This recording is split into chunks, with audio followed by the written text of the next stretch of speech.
Bantayan natin sa trangko. Akala nila basta-basta ang paakyat dito sa Lions Head. Hindi po. Number 83, 84, 81 ng Malaysia. Tatlo nag-drop na po sila. Napag-iwanan na po sila ng ating lead group. Kabilang nga din po dyan si Dominic Perez ng Exodus. So mamaya-maya lang titignan natin ang talagang difference ng peloton from the lead group. Pero as of now, hindi na provisional yellow jersey bearer ang ating kababayan. No? Tignan natin if I think is that check natin ang numero. No? Let's make sure who this rider is. But for the meantime, yung kalamangan ng lead group to the peloton is already very, very small. Alright mga kaibigan, dito si Nashlim po ito mga kaibigan. Of course, from the Reina, a climber, a Tour de Taiwan KOM ngayon now holds the yellow, the 7-man chaser mga kaibigan, at iniwan po mga kaibigan nitong si Nashlim mo mga kaibigan na talagang known climber, at pag once na na-reach nitong Cannon or Lions Head ay talagang aalagwa itong si Nashlim. Meron po tayong pitong riders mula sa peloton kanina na humahabol ngayon doon sa lead group. At kasama sa pitong ito, no, ay ang yellow jersey wearer. Kasama sa pitong ito ang yellow jersey wearer na si Ju Daihung. Kasama po sa pitong ito ang So ito, ang number 1 na tumatakbo ngayon, itong number 7, no? Tapos yung 7-man crew, nandoon naman sa third group natin, ang ating yellow jersey bearer, 141, na lumalapit na sa ating lead group partner, Randy. Ayun, oo, nahuli yung isang senyas na nasa pangatlo pala itong yellow jersey wearer natin, no? Pangatlo na siya na grupo. Hinahanap natin ngayon kung nasaan ang mga naiiwan at nahuli. Talagang watak-watak na ito, Coach. Last 10 kilometers na yung yellow jersey natin. Nasa last 10 kilometers na. Matarik na itong lugar na to, kasamang Randy, kasamang Dwayne, dito na bababa ang ating kilometrahe, kilometers per hour. Mamaya-maya lang, yung parang naglalakad na lang talaga ang ating mga siklista, na kapag ikaw ay tumatakbo with all your efforts, pwede kang makaalagwa sa ating mga siklista. Palapit na ang talagang napakahirap na parte nitong Cannon Road. Bakit nga ba hindi, Coach? Alam mo bang itong si Noas Joshua Lim, dating mountain bike rider ito, mountain biker, MTB. So ano ibig sabihin niyan? Ang gamit niya dating pag-akyatan, mountain bike. Kaya nga siya ay narito ngayon at humahabol, para kunin ang stage nito at tanghalin bilang Eagle of the Mountain. So ang time gap ng solo rider doon sa yellow jersey is just about 34 seconds, partner, 34 seconds. Ito nga, ang solo rider natin na yon, ito nga si Joshua Naslim, number 7 ng Di Reina Orion Cement. Biglang-bigla ito, partner, Itong si Di Reina, nagbantay lamang doon sa likuran. At ngayon, bigla, siya ang nagso-solo lead dito sa ating final na stage dito sa 2025 MPTC Tour of Luzon. Nagkakapormahan na po ang ating mga kababayan nandiyan dyan sa Cannon Road. They're ready with all their cameras. They're ready with their cell phones. Whether that's going to be a photo, that's going to be an action shot, makikita ho natin yan sa kanilang mga post. Maraming salamat sa ating mainit na pagtanggap mula sa ating mga kababayan dyan sa Cannon Road. Eto na nga po mga kaibigan, paigting ng paigting, nagkakawatak-watak. Who will take this punishing climb from Lingayen to Baguio City? The end of it all, there is no tomorrow, mga kaibigan. We will have a champion, first champion ng Revival, the Great Revival 2025. Later on, nakikita natin, may solo leader tayo. Tingnan mo ito, pagliko natin ito, nakangiti na ang Leon. Welcome to Baguio City. Ito, kaya siya nasa kaliwa, para na sa ganun, hindi niya kunin yung inner, Ito na yung napakahirap na pagkanan bago umiti ang ulo ulo ng leon. Ayan na tayo, partner. We will see it in a short while. Napakahirap nitong ginagawa nitong ating solo rider na si Joshua Nash Lim. Yes, that's Joshua Nash Lim, number 7 of the Reyna Orion Cement. Mga kaibigan, nakikita nyo po ang napakagandang scene na ito sa Lion's Head, no? At nakita natin, ayan na, dadaanan na po, dinaanan na ng 22 years old, former mountain biker, Nash Joshua Lim, ang Lion's Head. Ito, partner, merong matinding pakaliwato, mas matindi pa. Doon sa hair clip, na una niyang pinagdaanan, this is gonna go left. After about 20 meters, aakyat to pa kanan. Mas matindi pa yon kaysa dito sa pinapadyak at ginagawa ngayon ni Joshua Nash Lim. Ito na yung sinasabi ko, partner. Ito, mas mahirap pa itong paakyat, itong paano, napakanan na to. Tapos merong isang matinding pakaliwa. Nash Lim climbing prowess, ladies and gentlemen, is on full display right now. A time trialist, a KOM Tour de Taiwan champion. Ngayon po nasa harapan nyo, pumipidal, halos ipinipilit niya habang nakamasid itong mga cycling fans dito sa other side of the road. Mga kaibigan, tignan natin ang pagpanik nitong si Nash Lim. Naaamoy na niya ang mga pine tree habang humahabol itong si Jay Yu Wong. Okay mga kaibigan, si Jude Yung ay humahabol. Ito, napakahirap na nito. Kita mo ang ating mga kababayan, partner, pumapalakpak na bumibigay ng napakatinding suporta dito kay Nash Lim. Ito, off the saddle, partner, talagang napakatindi nitong pagpadyak na ginagawa ng ating mga siklista dito sa pagdating ng ahon sa ulo ng leon. Kaliwa kanan, ganyan ang ginagawa ni Nash Lim, mga kaibigan ngayon. Climbing prowess is on full display. A time trialist at talaga namang National ITT Champion 2025 ito si Nash Lim, mga kaibigan, followed by Joshua Pascual. Yan na po ang sinasabi natin. Mga ito tinatawag natin mga underdogs. Talagang tapatan to, magiging headliners to. Ito nga mangyayaring ito, probably. Yan, nagbabantayan na sa trangko itong dalawang climbers natin. Alam nyo, pag nakalampas na ito, no? Nakalampas na ito ng Lion's Head, ito na lang yung konting natitirang matarik dito. After ng matarik nito, mas mabilis na ang pace nila. Okay, nagbabantayan, naglalabanan na sa unahan itong si Joshua Nash Lim at isa pang kalaban na nakikita natin kanina, biglang humabol si Joshua Pascual. So Nash Lim, Joshua Pascual, sino ang tatanghalin sa kanila na hari ng bundok? Maraming salamat. Ayan ang ating mga kababayan, talaga nga namang nakasubaybay sa pag-akyat ng ating dalawang nasa lead group. Number 7, number 14. We will be double checking. Alam mo, inaabangan ng ating mga kababayan dito, partner, no? Kung nakakahabol ba itong si Judayong. Now we have a solo leader from Excellent Noodles. Ayan na po si Pascual, no? Nakauna na itong si Pascual, no? Advantage of about 150 meters already, partner. Yes, partner, ano? Talagang sabi nga natin, maaring hindi manggaling, no, sa ating lead pack yung kukuha ng stage na to. At magbabakbakan talaga dito yung mga magagaling sa bundok, ang ating mga mountain climbers. Itong si Joshua Pascual, ano lang ito, number 62. Number 62 sa overall standings natin ito. Pero kita mo ngayon, pag bundok na ang usapan, tatrangko na ito at hinabol na nga itong si Joshua Nash Lim. Ibang klase talaga, no, ng pinapakita nitong nating number 14 rider, no, na itong si solo na to, no, itong si Pascual, no, going to the last 7 kilometers, no. Rider number 14 has a 10-second advantage over itong number 7 rider natin na si Joshua Nash Lim. Yes po, nakikita natin kanina, itong yellow jersey wearer natin, pilit pilit niyang minentain.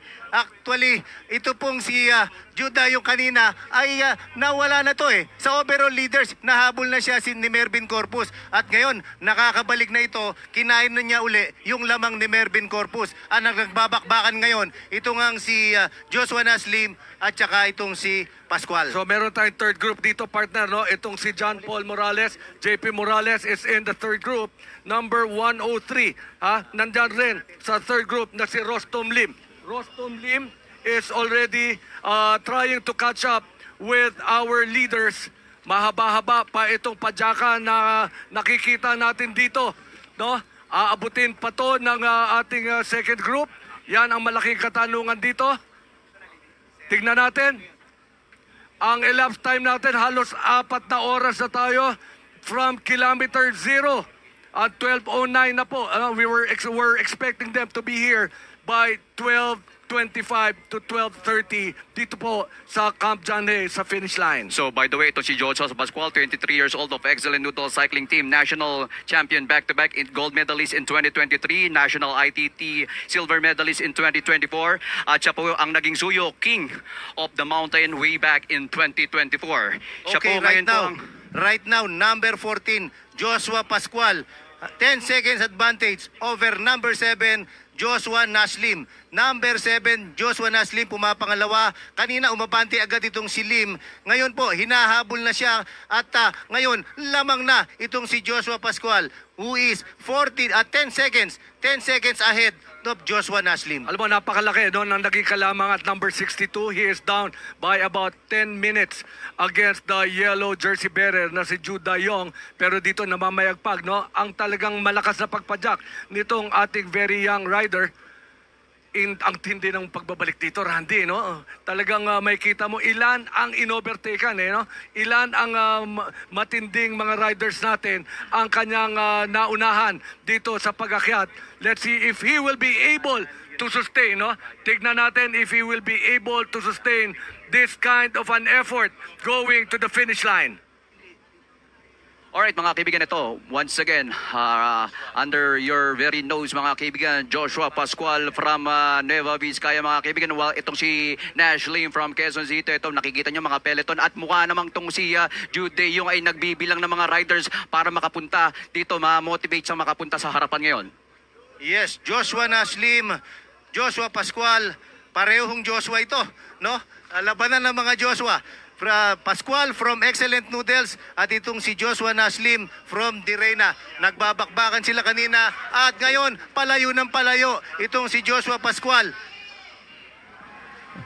By the way, itong si Joshua Pascual, kilalang-kilala to, na-cover natin to for so many times. Itong si Joshua Pascual sa La Union, sa Nueva Vizcaya, sa Ilocos, ay talagang nangunguna siya. No? Nasa, of course, nasa at the peak of his form pa mga kaibigan. So ang mga chasers, number 7 is si Nash Lim at itong si number 24 ay ito pong si of course John Paul Morales, nakikita na. At number 102 mga kaibigan sa ngayon ay si Jonal Carcueva. Mukhang si Jonal Carcueva ay gagawa din ng ano dito, ng eksena ngayon dito kay Joshua Pascual most probably. Titingnan natin kung hanggang saan pa ito maipipidal ng ganitong kondisyon ni Joshua Pascual ang kanyang dala sa trangko or sa lead pack ngayon.